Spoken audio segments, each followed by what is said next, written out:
સ્થાનિક સ્વરાજ્યની ચૂંટણી માટે ભાજપની તૈયારીઓ તેજ બની। ભાજપ પ્રદેશ કાર્યાલય કમલમ ખાતે હાઈ પ્રોફાઇલ બેઠક। ભાજપ કાર્યાલય ખાતે નિરીક્ષકો અંગે બેઠક મળી। ઉમેદવાર પસંદગી માટે નિરીક્ષકોની નિમણૂક કરાશે। જિલ્લા દીઠ 3 નિરીક્ષકોની નિમણૂક કરવામાં આવશે। નિરીક્ષકો ફિલ્ડ પર જઈ સંભવિત ઉમેદવારોને સાંભળશે। સેન્સ લીધા બાદ ચૂંટણી સમિતિ સમક્ષ પેનલ મુકાશે। નિરીક્ષકોના અહેવાલ બાદ ઉમેદવારોના નામ નક્કી થશે। ચૂંટણી સમિતિ ઉમેદવાર પસંદગી પર આખરી મહોર મારશે। વધુ વિગત મેળવીએ સંવાદદાતા નિકુંજ જાની પાસેથી। નિકુંજ, ભાજપ પ્રદેશ કાર્યાલય કમલમ ખાતે હાઈ પ્રોફાઇલ બેઠક યોજવામાં આવી। કયા કયા મુદ્દાઓ ખાસ કરીને ચર્ચાયા? સ્થાનિક સ્વરાજની ચૂંટણીની તૈયારીને લઈને પ્રદેશ ભાજપ કાર્યાલય ખાતે એક બેઠક હાલ ચાલી રહી છે।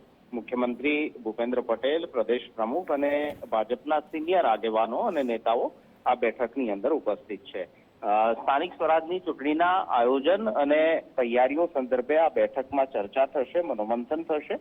એ બાબત પણ સામે આવી રહી છે કે સ્થાનિક સ્વરાજના ઉમેદવારો પસંદ કરવા માટે ભાજપ દ્વારા નિરીક્ષકો જે છે તેને ગ્રાઉન્ડ પર ઉતારવામાં આવશે। 3 નિરીક્ષકોની પેનલ બનાવવામાં આવનાર છે, જે દરેક જિલ્લાની અંદર જશે।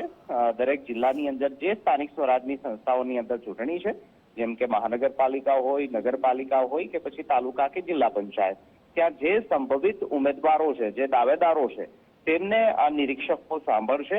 સાંભળ્યા બાદ પેનલ બનાવવામાં આવશે। વોર્ડ દીઠ પેનલ બનશે, તાલુકા દીઠ કે જિલ્લા દીઠ પેનલ બનાવવામાં આવશે અને નિરીક્ષકો જે ચૂંટણી સમિતિ છે તેના સમક્ષ આ પેનલ રજૂ કરશે અને આખરે ચૂંટણી સમિતિ દ્વારા ઉમેદવાર પસંદગીની આખરી મહોર જે છે તે લગાવવામાં આવશે। આ સંદર્ભની એક બેઠક હાલ પ્રદેશ કાર્યાલય કમલમ ખાતે મળી રહી છે, જેમાં મુખ્યમંત્રી અને પ્રદેશ પ્રમુખ જગદીશ વિશ્વકર્મા ઉપસ્થિત છે। જી, ધન્યવાદ જાણકારી બદલ।